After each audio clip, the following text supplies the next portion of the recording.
Good morning, good afternoon, and good evening. It's Way T Lightheart from the Awesome Health Podcast from Bioptimizers, and we are delighted because we've got another Canuck on the show. I always love it when we get Canadians on here, and this is a really, really important topic that we're going to talk about today. We're going to talk about nutrition. We're going to talk about diabetes, nutritional therapy, some of the things about what's going on in COVID, and we have none other than Evan Lewis, who is joining us today. He's with a company called Frontline Neuropathy in Canada. They help people suffering from neuropathy. And we'll talk about neuropathy. This is a big issue, particularly among diabetics. And their mission is to develop targeted nutritional therapies for chronic diseases and disease complications. Okay, so their company, Frontline Blood Sugar and Nerve Support, is a preventative nutritional therapy for those who are at risk for diabetes. We're going to talk about that. Now, let's talk a little bit about Evan. Of course, what's interesting is he is a PhD at the University of Toronto, Faculty of Medicine, Department of Nutritional Sciences, where he studied the effects of pro-nerve Omega-3s on nerve-muscle interactions and performance in elite athletes.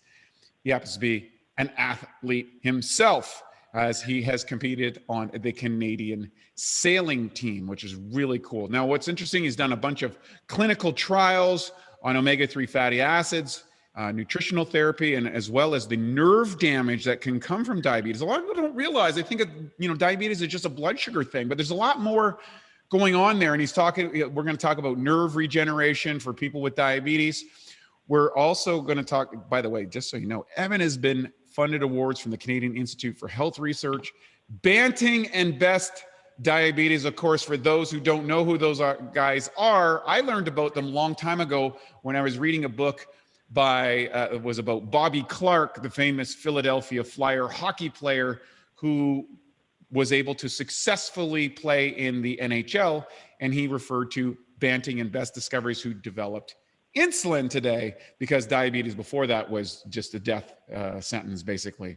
So the bottom line is Evan has taken his time out of his busy schedule. Being a PhD is not easy. I think a lot of people just do not understand the cognitive demand that requires to really think out complex aspects. And at Bioptimizers right now, we're doing an incredible amount of work in addressing blood sugar issues. And so we rely on information and research for people like Evan who make this their living. So Evan, welcome to the show. Thank you very much, Wade. It's a pleasure to be here today. Well, thanks for joining us. I know you're just outside of Toronto and you've got your doctorate. I want to know, how did you end up in that? Like, what's the backstory? How do you end up in a lab with a doctorate, spending all this time and focusing on diabetes and nerve response and all these sort of things? How do you get to that spot? I always wonder about these things. I think it was a bit of an accident, and I know that probably sounds super cliched for a lot of your listeners, but honestly, when I got into my education, I was focused on being an athlete. Like diabetes, I didn't know, I didn't care. I was just focused on training hard, getting better, competing, and really focused on nutrition and physical training. That was the two components of my sport I could control the best. So I was going to be the best in those areas. And, 10 years ago, I saw myself as a guy who would work for, a sports nutrition company or somebody doing research and development, new products, helping athletes. And that's what I wanted to do. So I sort of had this in my mind, I was going to be in the world of research. I wanted to help athletes perform better, function better, recover better. And it was one of those things that it was a bit of an accident. And I did a lot of work through my undergrad and master's with guys on the sailing team, trying to improve hydration, performance, getting ready for the Olympics. And it wasn't actually until I was doing an event of my own towards the end of my sailing career. I got really into cycling, and I just had a bit of an aha moment in terms of nerve muscle interaction. And what I had seen from my experience and working with others is the industry was just so focused on muscle size, muscle volume, energy metabolism, but nobody was really talking about how do we keep the muscles firing for as long as possible? Because if you can't tell the muscle to work, none of the other stuff matters. And that's where I got into this whole area of omega-3 therapy or supplementation for our athletes, and wanted to go down that pathway, because if the muscle doesn't contract, none of it matters. And I started out, first study of my PhD, I was like, let's see if we can just high dose our athletes and see if they can respond better. Can we get more force? Can we, jump higher, push more? And that's what we were able to do. We were actually, over the course of a fairly short period, 3 weeks, which we picked as sort of a typical taper period, we were able to see higher maximal force contractions in the quad muscles, and then also higher muscle electrical activity. It's like, okay, it's pretty cool. We're onto something, because if we can take elite athletes and improve their signals, that's going to be awesome. But I also needed to do more work. And part of the lab that I was in, we were really focused on looking at elite athletes as one side of the bell curve, but also trying to apply back to other individuals who, might be on the other side of the spectrum in various disease states. So that was really where I got my first exposure to diabetes and the complications that can arise from that. So I said, you know what, if we can help athletes, why can't we help people on the other side of the spectrum? And that's where that whole nutrition therapy component arose from. Wow, it's an interesting component, because years ago when I was a competitive bodybuilder, we'd follow the old format, which was high protein, high carbohydrates, low fats, and we'd get into single digit body fat levels and really into compromised states. And that last month or so before a contest, your strength would bottom out, how you feel, even how your brain functioned. And I'd get so lean that the fat pads on my feet I'd have to put extra cushions in my pads. So it was like really, really not, that's the difference between health and performance. And as I started to learn more about some of these other things, about essential fatty acids and why they were important and how they worked with the nervous system and kind of all that sort of stuff, as I went into my health career, we also started to apply it in my holistic health clinic in Vancouver years and years and years ago. And we started seeing things that you would do on performance for high performance athletes also had applications with the general population or people who might be compromised. So it's interesting that we kind of shared some of those integrations.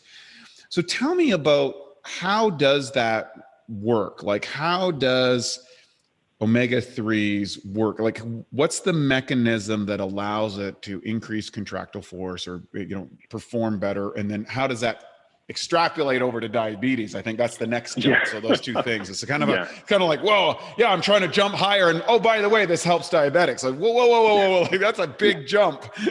Yeah. No pun intended. Well, no, literally. But no, I also remember when I was competing, I was afraid of fats. Like, I could not eat fat. And that was that mentality of, if you eat fat, you get fat. And that's just such a myth right now, that we've, all of us are trying to work to help get people more healthy by eating good fats. How does it work? What's our mechanism? Well, we're working with very specialized omega-3s that are highly bioavailable. That's one. And everybody knows that omega-3s are good for health. It's just varying reasons why. Because when I was looking at how we help nerves, so nerves in athletes, nerves in diabetics, it doesn't really matter. But what we do know is that our diet over the past 250 years has changed a lot in terms of the fats that we're consuming.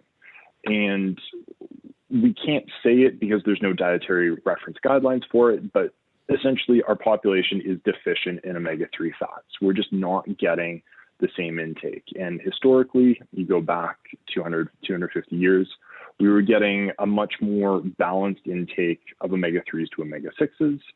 And that's just completely diverged.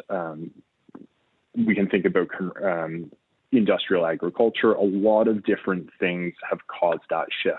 So when we look at different fats that are important, omega-3s and omega-6s are essential.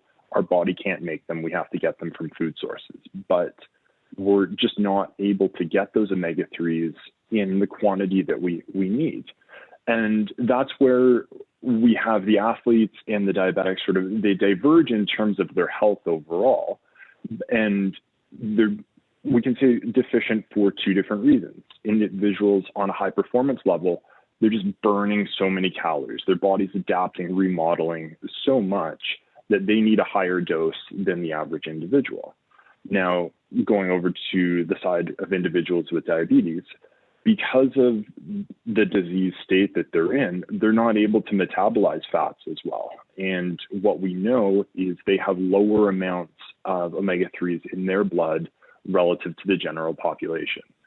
So then when you start to get into a situation where the nerves are being damaged, constantly exposed to blood sugar, which is highly oxidative, they're already behind the eight ball in terms of being able to deal with those damages and adapt to that on their own. So how does it work?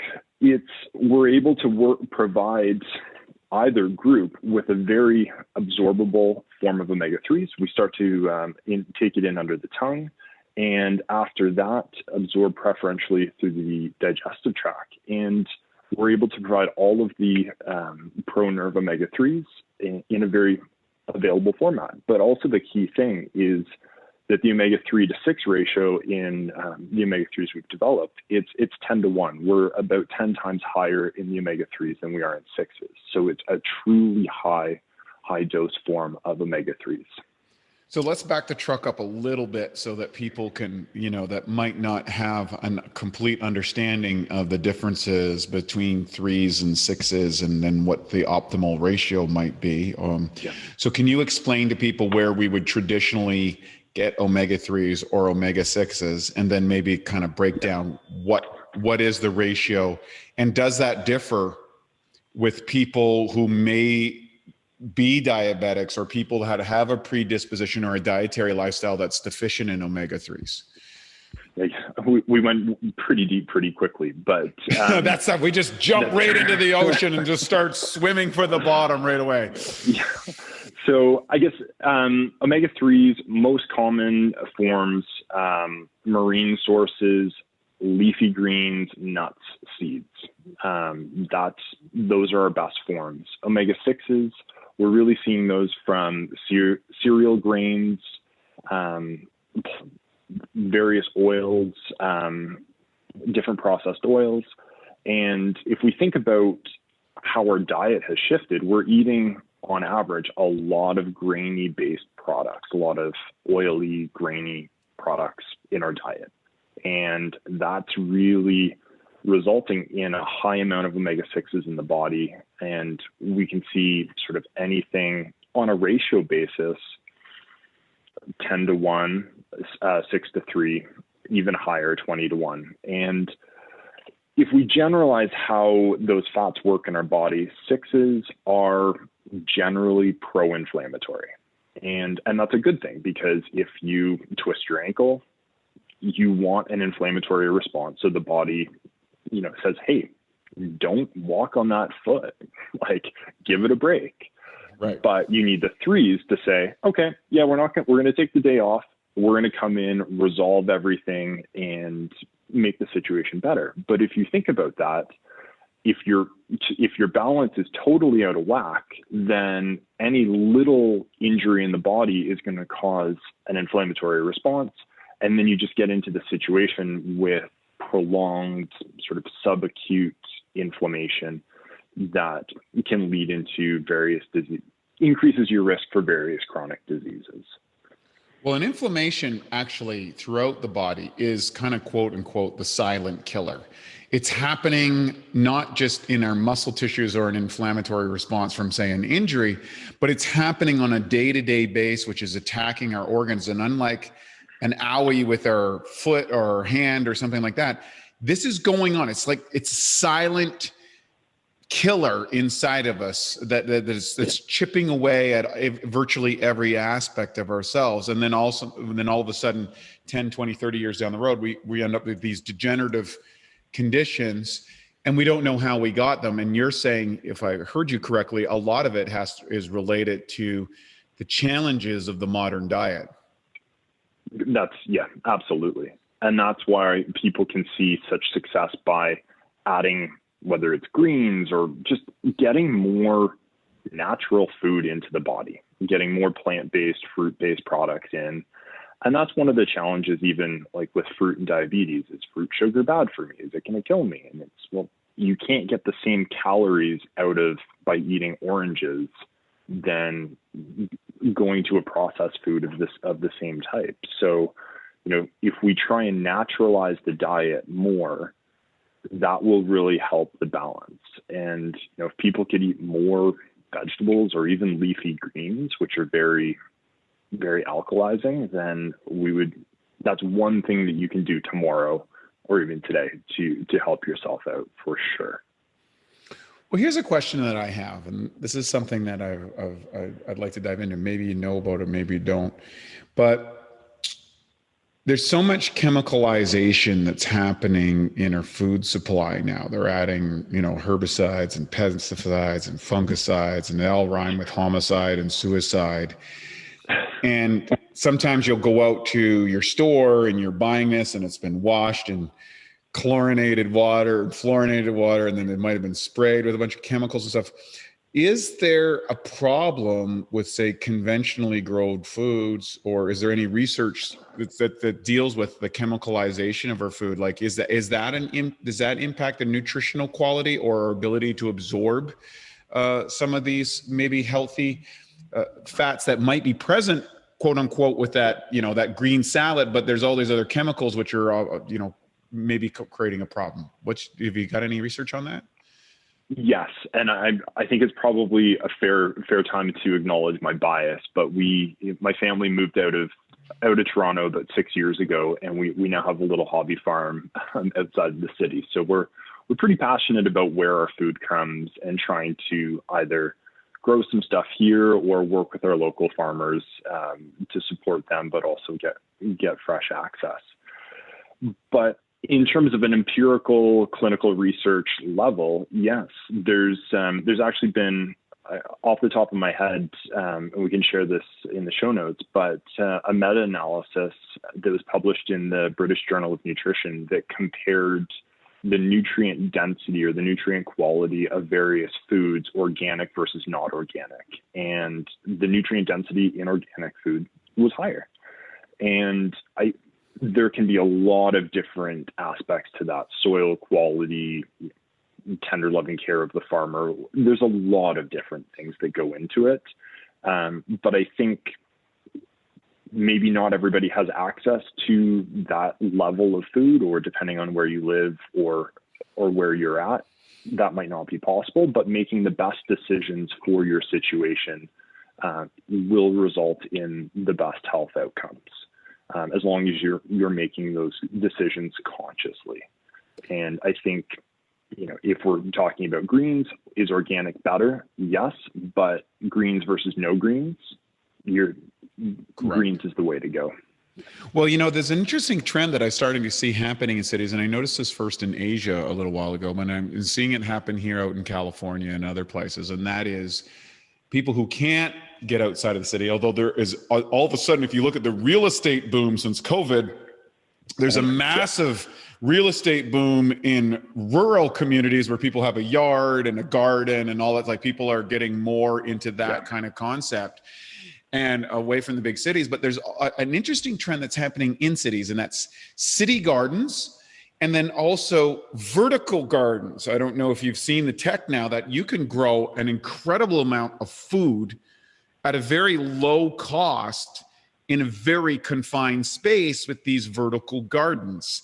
And so I believe what's interesting is we've gotten into trouble from kind of technological advances and the unintended consequences of that. But we're now starting, with people such as yourself that are bringing awareness about the importance of high quality nutrition to be able to get it at an affordable cost, that you can actually grow this at a much less cost than you would get in a store. And then you have the value of kind of interacting with plants and seeing that cycle grow, which has been traditional for thousands of years in humans, which, people are born, they don't know what a carrot looks like in the ground. They don't know what a tomato looks like. They don't know what lettuce looks like, or they've never seen any of these things. And it's a fascinating process that I encourage people to experiment and try. It's really fun. Let's talk about the 3s to 6 ratio. And that's a big factor, I think, for a lot of people. And there's a lot of confusion out there about what's the ratio. And then we'll go for some general, and what are some specifics that you're noticing maybe in people who are compromised with things like diabetes? Yeah. On a general level, we want to try and get as balanced as possible, as close to, historically, we were at about a 2-to-1, 6-to-3 ratio. I don't know why they do 6-to-3. So it sounds counterintuitive, but just go with me on that. Right. But really, if we can get, the lower we can get, the better. And we've even seen some research in terms of, again, back to the training or the performance side of things. If we can get our ratio down to, say, 5-to-1, give or take, and you'd have to when go you say for five, when you say 5-to-1, or which is which for people? 6-to-3. Five times the amount of omega-6 to omega-3. Okay. If you can have a ratio around that, then we can see more lower inflammatory markers, full stop, but better muscle gain as well, which is important. And I guess the study which looked at this was actually it was an agricultural study looking at different feeds for pigs in growth, but it's a really good comparative physiology way to look at how can we modify our diet in a super controlled setting, in terms of how does that relate back to our performance and general health overall. So again, trying to get around a 5-to-1 ratio or lower of 6-to-3 would be ideal. And how do you know? Fortunately, yeah. I work with some researchers, so I can go, have a friend pull a blood sample. They run it through with whatever study they're doing, and I can see what's going on for me. But for anyone listening, you would need to work with either healthcare provider and send off a sample and make sure you can get that tested through a lab. You'd have to look at various different places have different options. Again, I don't know in terms of the U.S. system, but here in Canada, it's a little bit more of a specialized test that you would have to pay for. What is the test that you do in Canada? What is for people who want to dive into that? I'm not on that side, but it would be, you would have to look through work with a naturopath or a functional medicine doctor to get that done, and they would send it off. I think one of the labs would opt to do that. It's a chromatography test that would run, so it's not in a normal lipid panel. Yeah, I have a naturopathic doctor both in Canada and one in the United States, because some of the testing parameters are different, or availability of testing. And I work with a guy out of out of Vancouver named Dr. Paul Maximus, and he runs a lot of my blood work and testing. And sometimes they do it in Canada, and sometimes they have to ship it to the States. And then I have another researcher, Katrine, she orders a lot of testing for me here in the United States. So it's fun to kind of see the different ratios and see the different testing and availability that's for people. And I think if you want to have optimal health, you need to get, I call it your Jedi Council, professionals to kind of, give you the feedback and direct you the test, and then be able to interpret the data and offer you specific recommendations, which leads me to the next part. Let's talk about your work with diabetes. What are you noticing with ratio imbalances for people with, diabetic conditions and neuropathy and things like that, and how, using these kind of supplementation can actually offset some of the corollary conditions that are associated with diabetes? So that's a great question. And we have a paper coming out on this probably in the next couple of months. But what we know, looking at our patient group, is that individuals with diabetes and neuropathy have very low amounts of DHA. That's the longest chain omega-3. So that was one direct link that we saw. Lower levels than people without neuropathy. And can you explain how the importance of DHEA is for people? Because what's interesting is you can't take a DHEA supplement in Canada. They won't allow them into Canada, right? Yeah. Right. So to specify DHA. So thank you. Hexanoic acid. Just to clarify that. And I guess really in terms of the omega-3s, and I'll back out for a second. Omega-3s for nerve health, we're looking at EPA, DPA, and DHA. And a lot of the work you might see an EPA plus DHA ratio for various things, and that's fine. But what we know is individuals with diabetes have lower amounts of omega-3s in their blood in terms of a percentage level. And the group that we were looking at, we actually showed they had a very low, I think it was under 3% of their plasma fatty acids were omega-3s. Wow. And now North Americans on a whole are generally very low. So reflective of the population, which is reflective of which, we'll leave that open for interpretation. But what we were able to do over the course of our trial, we could show that we took our group from very, very low and took them up to high levels, essentially going from just under 3% to 5.9% of their blood fatty acids being omega-3s. And we dropped their 6-to-3 ratio by half. So at the beginning of the study, it was about 10-to-1. At the end of the study, about 5-to-1. So that was, everything really moved in the right direction. So regardless of these individuals having a condition which impairs their ability to handle fats, if you come at it with a high dose, high quality omega-3 therapy, they respond to therapy, which is fantastic. And we were also able to show that we were able to regenerate nerves over the course of this 12-month trial, which was 12 months. So you did this over 12 months, which is incredible. That's really unusual for studies to go into that kind of link. You see a lot of these 6 weeks, 8 weeks, 12 weeks, and I'm always like, well, what happens after 6 months or after a year? Yeah, well, and that's the thing is, it takes, if you think about even an A1C measurement, so that's the measurement of damage to red blood cells from high blood sugar. That's a marker of every 3 months you can get that rechecked. And realistically, at 12 months, our trial was a short neuropathy trial because most neuropathy trials are 2, 3, 4 years, because just with the various drugs that have been investigated over recent years. So we needed to at least prove our concept that we were able to make a change, and we were able to do that. We were, to our knowledge, this is the first human study that was able to show regeneration of damaged nerves in people, we'll emphasize people, with diabetes.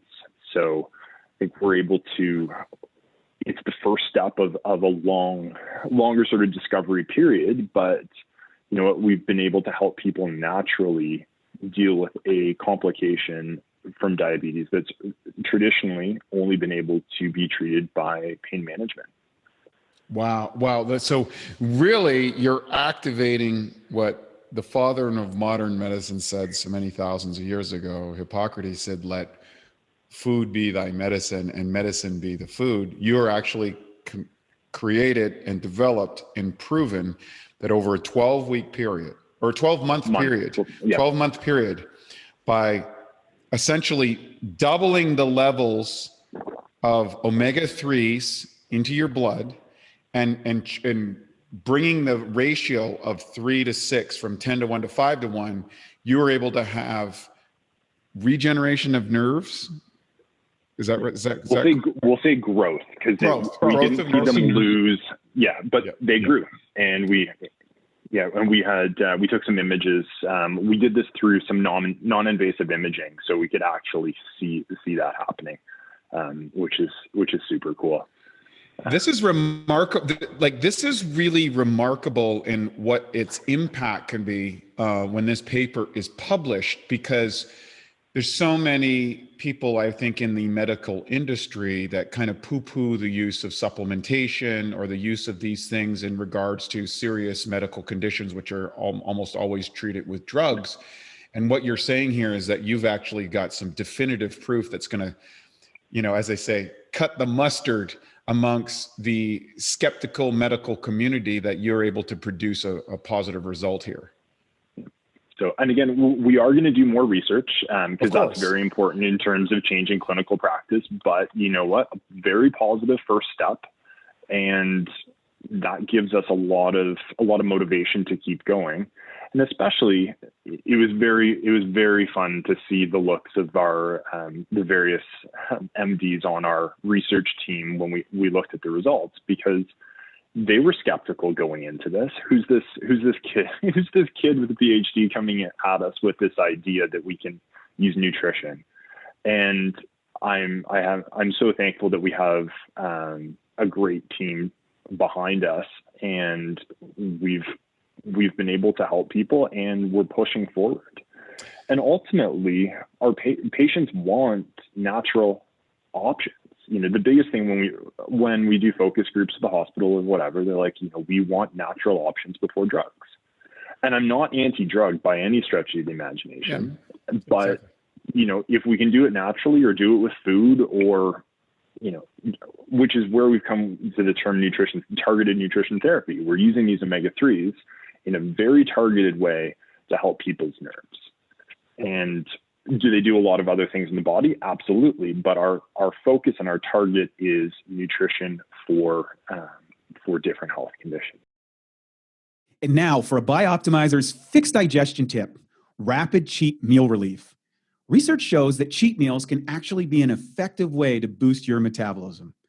One key weight loss hormone, leptin, can be increased by up to 30% following a cheat meal. The challenge with the cheat meals is that all those extra calories and lower food quality can be hard to digest, which means you could be totally sidelined with a food coma after big cheat meals.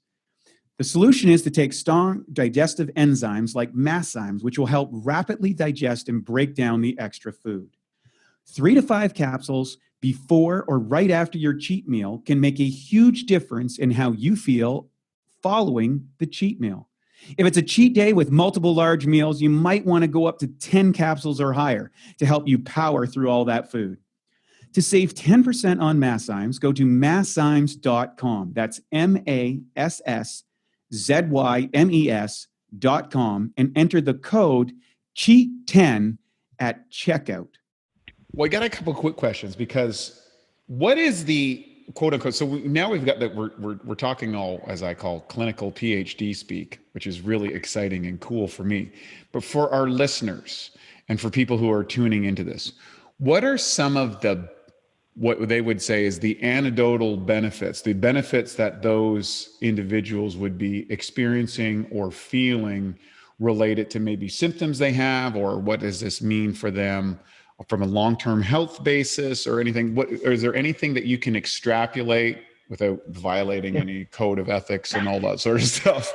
No, we can take a look at it, because there's been a lot of research around omega-3s for various different health applications. But ultimately, what we're seeing is as people's nerves are starting to recover, and obviously less neuropathy symptoms. And how might somebody know if they have neuropathy? And a lot of times I'll go to a clinic and I talk to people and they're like, oh, I don't have neuropathy, but my feet really hurt. And I'm like, okay, let's bring it back again. So diabetes will damage the small nerves, which are in the hands and the feet. That's where it starts to happen first. These are small nerves, easily injured by blood sugar. Symptoms: pain, numbness, loss of sensation. And typically you have to acknowledge that either you have symptoms or get referred for further testing to get a diagnosis of neuropathy. So a lot of people are just walking around in pain or not able to feel their hands or feet properly, and that's their reality. So we can start to address that. from a broader perspective, what we've seen since the trial is one of the most common comments is, my feet hurt a little bit less, but boy, my knees are feeling better. So it's an arthritis thing, because again, that's another inflammatory aspect or an inflammatory condition. If the joints swell up, you'll be in pain, and that's probably our number one, positive side effects as a result of this therapy. So again, nutrition, it affects all parts of the body. Wow, this is really exciting. I'm so, when I started out in this industry many years ago, as a young man and started to use nutritional supplements in an athletic, and then eventually developed a career and worked at virtually every area of the nutritional supplement industry. And there's a lot of bogus stuff out there. I'm not going to say that there isn't, but I would slowly but surely discover things within my athletic community and with my coaches and with my trainers that we would start adding these elements. And one of the big things that I noticed when I started to add essential fatty acids into my diet later from my competitive career, the last half of my competitive career, and it made an incredible difference in my brain function, in my ability to maintain high performance levels, even leading up into competitive levels at the world championship levels. And it was revolutionary what I was experiencing. I had to go against the grain for a while. And when Matt and I started our nutritional supplement company, we anticipated that one day that there would be an incredible amount of what I would say intellectual resources going into this. You do need people that have the cognitive capability, the willingness to do the work, the ability to kind of eliminate the biases that come in from anecdotal evidence, and really get some research to kind of change the paradigm. Because I really feel that nutritional science, supplementation science, all that sort of area in kind of holistic health, and the general practitioner or medical community, the pharmaceutical, both people have been at odds for so many generations, and the natural health people condemning the medical people, and the medical people and the real interesting thing is I have friends on both sides of the things, and they're all trying to get people to be healthier and live a better life, and they've dedicated their lives to it. And people like you are really kind of bringing those two into balance, right? And this is kind of where the future is hey, how do we work in tandem, in unison, to increase the quality of life? I want you to talk about how this is translated into your company and the nutritional supplements that you developed, because of course, I think a lot of people will, they'll run out to the store and they'll go to the local Costco and they'll say, oh, I need Omega-3s. And they buy whatever bottle off the shelf. They don't know if it's rancid. They don't know the quality. They don't know if it's elements. And they take it. They don't feel anything. And they go, I don't know. I listened to Wade and Evan. I think they're full of crap. I didn't notice anything, right? I'm just wasting all my money. Or why isn't this $5 bottle of product, why is it saying it's got the same as a $50 or $100 bottle of product? Like, can you help shed some light on that and mistakes that people make when they hear something like this and go out and buy a piece of garbage and then throw away everything? It's tough out there. We'll start there, and especially trying to break in, because we're dealing with a major disease, diabetes, major disease. One of the top three killers, right? One of the top three killers. Literally. And neuropathy affects 50% of people with diabetes, at least. So that's a lot of people that are affected by this condition. And it's interesting talking to various MDs or specialists, and you say, this is what we're working on. And it's a challenge that there's so ingrained in the drug culture, or not. I don't want to, there's always exceptions to the rule, full stop, but not everybody is as fluent in nutrition as they would like to be. And then, you also get patients coming in saying, say I'm a neuropathy patient, what about this? I saw it on late night TV or, at the bus stop or whatever it might be. And the challenge for the physician who's ultimately responsible for care is they don't know about that one specific supplement. Is there research? What's the quality? Blah, blah, blah, blah, blah. So by default, they say no. They don't recommend it because, if they're being presented by, say a drug company who has various employees that come and talk to them on a weekly, monthly basis, they know the manufacturing history, all of those things. Whether they like the drug or not, they're comfortable with the pathway and they've been presented research at major conferences, blah, blah, blah, blah, blah. So that sort of, that stacks the deck against nutrition. And there's a lot of good nutrition companies out there. It's really hard to compete with some of these larger companies. The economic component is frighteningly different paradigms of how well-resourced pharmaceutical drug companies are relative to nutrition, because they've had 100 years to build up their book of business, their distribution center, their education resources, and the doctors that they have in place. And we're seeing the natural side scaling up, but we're 20, 30 years away from really being legitimately competitive with these giant conglomerations. Yeah.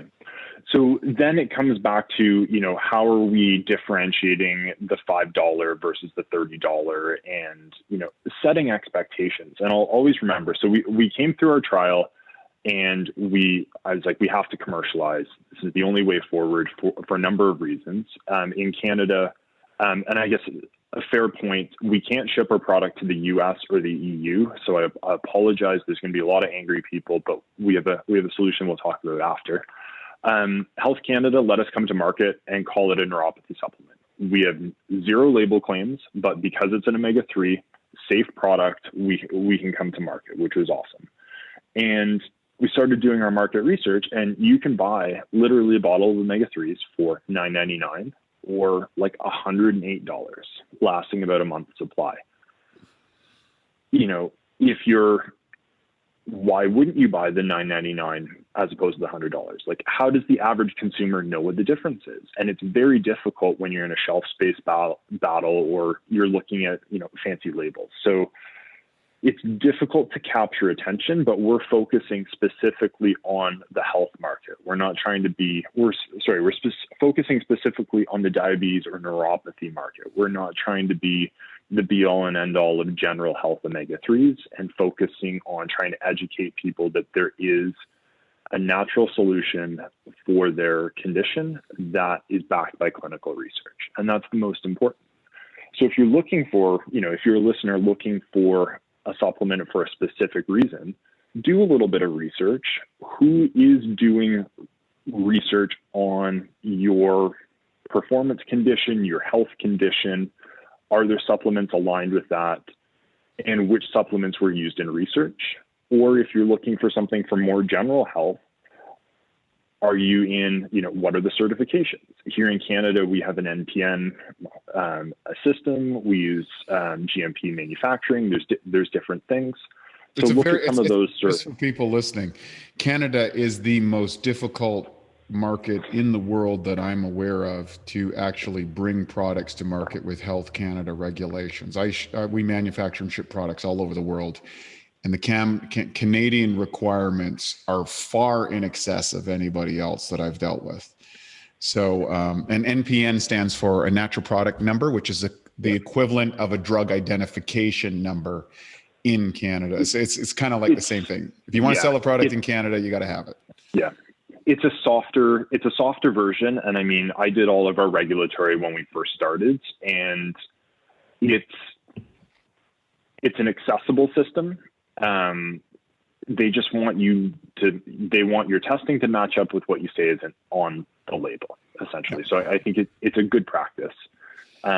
We've recently come into the US with a new product, and it's a whole different ballgame, and much easier to bring a product into the US. But also it is for better and for worse. There's a lot of, I know people who from our research area that have been called in as expert witnesses in lawsuits against nutrition companies because I mean, if you're going to claim that your product improves immune health by 900% or you cure cancer, you probably deserve to be sued if you have no clinical research behind that.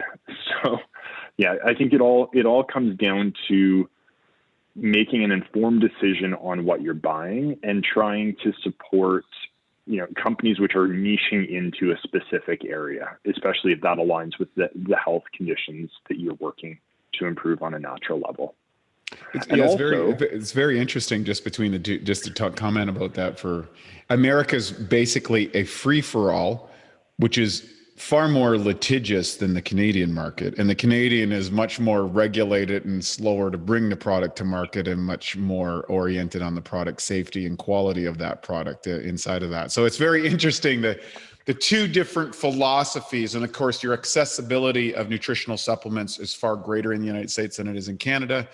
But I find there's a lot of Canadians who produce Canadian companies who produce gold standard type of products. So, it's interesting, the two different philosophies. Yeah. And I guess the last point is, if you're working with a healthcare provider and you want to take a product, don't just say, oh, look at my phone or here's this. Get a little bit of information. If you want your provider, doesn't matter, physician, naturopath, it doesn't matter. Bring as much information as you have and try and get beyond, the first page of Google if that's, if you're serious about it, because that will then help your professional give you the best opinion based on what they're seeing, as opposed to dismissing it outright. Yes. Which leads me to kind of the next question, which is, talk to me about this product that you guys have developed, and where people can find out about it. And then concordantly, I suspect you have a lot of research on that if you are suffering from one of these conditions or think this might be of benefit to you and you're working with a doctor, that you can bring this in or maybe connect it with a naturopathic doctor. Is that, like, I always say what's really hard for the patient or the person going into the doctor is, they're an ordinary Joe. They don't have the background, the resources, and they go, well, this is what my doctor told me. And, I heard at the health food store, I heard on this podcast or heard whatever, and then the doctor poo-poos it and it's dead in the water.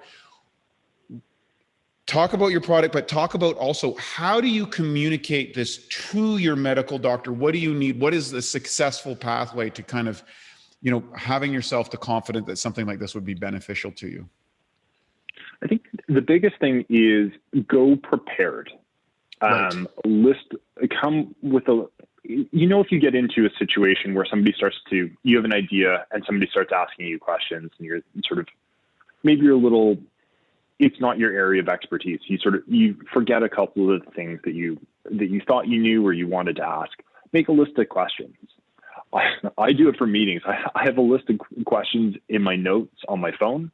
So I remember everything that I wanted to ask, even if the conversation starts to, go in a different direction. So I know when I come out of somewhere that I got everything that I wanted to know answered, or I can make some notes and go away with that. So that's one thing. The other aspect would be, print something off or email information ahead of time. That way that, include it, even if you're making an appointment of, I'm coming in for a routine check or whatever the questions or appointment might be. But I also want to discuss this or my options, because it's ultimately, your health professional is there to help you improve your health. And you should really be an active participant in that journey. It's not a one-way street. It really needs to be a dialogue. And I think a good practitioner should want to engage the patient as much as possible in terms of the journey. Now, if maybe you're dealing with specialists, it might be a little bit more time restricted. You might not have, all the time that you want. So again, I've been in some specialist appointments as well, and it can be a little bit more ordered if they think they need to collect all the information that they want and they're done. But you have to be able to ask a question, and they're there for you. So make sure that you feel completely comfortable, and that's really a good start to it. I love the fact. Now, so let's talk about Frontline Health and your products that you've developed and what that's all about, and how people can find out more about what you're doing, this incredible product that you have, the research paper that's going to be published very soon, and all of that's good stuff, because I think this is very exciting and very cutting edge. Yeah. So we keep a lot of our clinical information on our website, frontline.health. Depending on where you are in the world, you'll get routed either into our US page or our Canadian international page. That's fine. That has all of our information on our Omega-3s. But interestingly enough, we launched a new product at the beginning of COVID, which was an interesting experience from a marketing strategy time in the world. But we've recently, and it's been received really well. And this second product is our blood sugar and nerve support product, and no restrictions, goes anywhere in the world. But the gap or the challenge that I had after this great omega-3 research is that we're dealing with people later on in the diabetes spectrum. So individuals already have some symptoms, likely. They're dealing with pain. While we're able to help their nerves overall, for whatever reason, we're not dealing with the cause, and that's the high blood sugar aspect. So our new product actually, ideally, maybe you want to take them together, that would be awesome, but it helps to deal with that cause of the damage, the high blood sugar. And we're coming at that in a very natural level, in a way that we can help reduce blood sugar on a fasting and after meal period. But also we've added in a key ingredient, which is a chromium ingredient that helps people reduce their cravings for sugary, carb-rich foods. And this was something, we took a lot of research that has already been done in various trials by other groups in the more psychology side of things. But this has helped people make better choices around food. And so many times we hear it, and I really feel for people that they just want to eat better. Like, I just want to eat better. I'm trying to eat better. This month I'm going to eat better. This year, whatever it might be. And ultimately, sugar is such an addictive substance. And it's really difficult to overcome that. So we're now providing in this product a nutritional way to overcome or almost kick that craving habit, so people can really get to the goals that they're after and lower their blood sugar. And that's, we launched in May, and we've had really phenomenal response so far. US, Canada, EU, Australia. It's been awesome. And we've even had a couple of people email us that they're no longer taking their metformin because their blood sugar has come down to that extent. So, which is crazy and fantastic. And speaking about metformin, which is a common drug used for diabetes and also in the life extension world, but there's been some recent data that's kind of questioning some of the metformin stuff. Do you know anything about that? So, I mean, I follow, in terms of the life extension stuff, I listen to Peter Attia. He's talked a lot about that. But I believe that was one of the things that he's changed his thinking on in the past couple of years, because of how metformin interacts with the mitochondria. So again, getting super geeked out on this, but how it can affect how your cells produce energy. And I believe, I'd have to go back to the podcast on that, but I believe he's less of a proponent of metformin at the moment. So, but if I'm wrong, I apologize. But that was my thinking. Metformin's an interesting one. It's been around a long time, a pretty good safety record. My challenge with the drug itself is that it can affect muscle mass. And that's one of the challenges that I have, especially for even physical activity recommendations for people with diabetes. There's a lot of walking, and walking in steps, while that's great for general health, we really want to help individuals, especially in the aging process, preserve muscle mass as much as possible, because we know we're losing it full stop. But, and where else are you going to store excess sugar? If you're on a medication, you have high blood sugar, where are you pushing that sugar? If it's not into muscle, then it's into fat, or, then traditionally into sort of visceral or central fat stores. So that's a challenge. I know recently here in Canada, we've had some regulatory approvals for different drugs which help excrete blood sugar through the kidneys. They're called SGLT2. It's a whole class of drugs, which didn't really want to go into today, but that's something that it doesn't push. It pushes the sugar out. Downside is you have some kidney issues, potential for kidney issues, but if you're getting the sugar out of your body full stop and have good kidney function at the beginning, then that appears to be quite safe. So with your blood sugar product, it's a nutritional supplement that you're using, and what specifically does it do? So we helped first and foremost. What's it called? So it's blood sugar and nerve support. So Frontline is our consumer brand, and blood sugar nerve support in the U.S. In Canada, we call it a diabetes supplement. It's again different regulatory requirements, but so essentially, first and foremost, we help to reduce food cravings. Beautiful. That is a big issue, and then after that, improve insulin sensitivity. By using some natural ingredients and plant extracts, so that we can get sugar out of the blood and into the various cells throughout the body. And then after that, we also address a lot of the common nutrient deficiencies that we see in diabetes.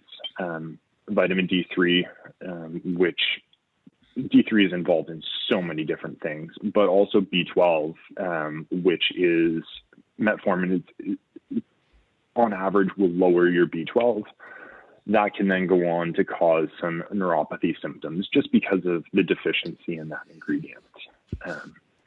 But even after that, we've gone so far as to add a couple of other antioxidants, which help to address any damage which might have been caused by high blood sugar. So we're really helping to prevent complications as much as possible, because we want to keep people as healthy as possible. So I'm going to ask the next question, of course, stacking, because we're big into stacking over here at Bioptimizers, of combining.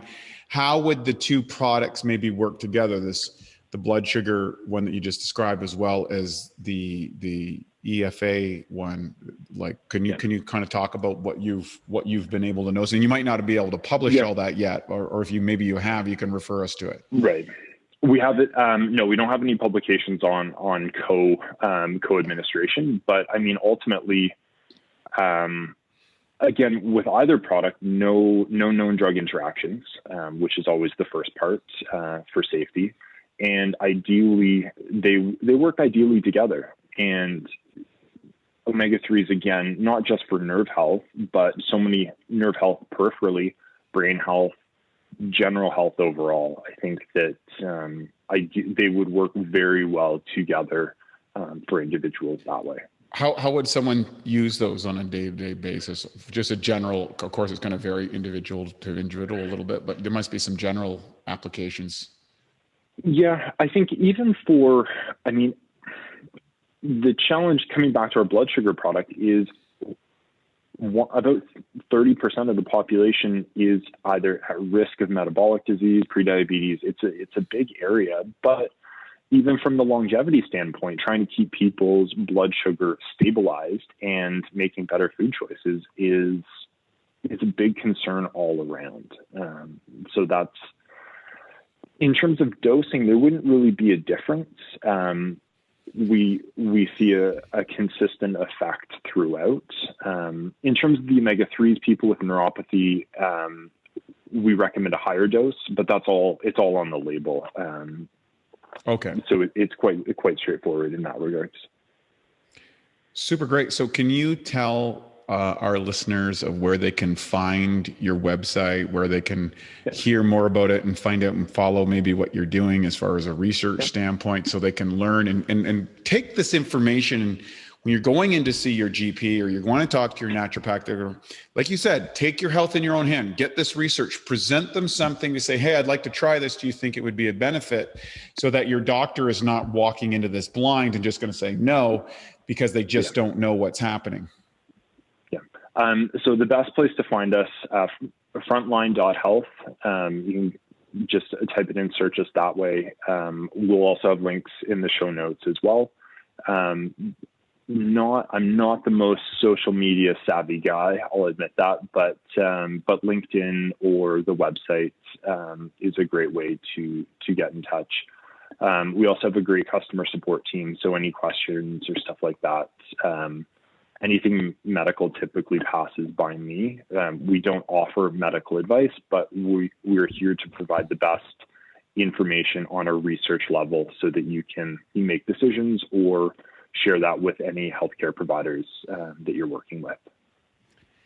Evan Lewis, this has been absolutely super insightful. I am so delighted to have a PhD like yourself that has put in the work and dedicated their life to helping people live a healthier and a better life, and creating products as well as information to kind of change the paradigm that, yes, food can be your medicine and medicine can be your food, and supplementation is a fast way to ensure that you're getting the right things on top of whatever you're doing from a lifestyle, but to really kind of push you over the top, you can get those benefits. So for everyone listening, please check out Evan's website. All the links are here in the show notes, the research and how you can access it, as well as taking his advice and suggesting that, you know what, if you're going to be in charge of your health, you realize that the professionals in your life are there to help you, but you've got to take ownership of it, do the research, get the information, and go into those meetings armed, prepared, and to be able to help your practitioner make a better choice. Thanks so much for joining us today, Evan. I really appreciate you coming on here and taking the time out of your busy schedule. It's a real delight, and keep up the great work and keep us posted of any new and latest developments that you're working on, because at Bioptimizers, we're not just about sharing what our products do and what our company produces. We're here about bringing to shedding the light on people that are doing stuff like you're doing to make a difference. So thanks so much for joining us today. Thank you very much, Wade. We'll definitely keep you posted. All right. And for all our listeners here at the Awesome Health Podcast, that's another episode in the can. Take control of your health, leverage the professionals in your life, and most importantly, have an awesome day. Take care. See you on the next episode. And now for a Bioptimizers fixed digestion tip: how to get away with eating sugar. Hey, look, sugar is normally one of the worst things for you. But let's be honest. I mean, we all cheat from time to time. And here's a little trick that will ensure your body benefits from the sugar. Now, before you eat or drink anything sweet, take 5 to 8 capsules of P3OM. The patented strain in the formula devours sugar so fast, it literally doubles in the body every 20 minutes in the presence of sugar. That doesn't mean that you can or you should eat a bunch of sugar or sit around all day doing that. But on the days that you do cheat, or you go after one of those maybe meals that you wouldn't normally do, this ensures that you get something in your gut that eats the sugar. And it's not going to feed the bad guys or spike your blood glucose nearly as much. So to learn more about P3OM and its sugar-devouring and protein-digesting properties and how it can transform your gut and metabolism, go to www.bioptimizers.com. Thank you for listening to the Bioptimizers Awesome Health Podcast. You can find more information at bioptimizers.com.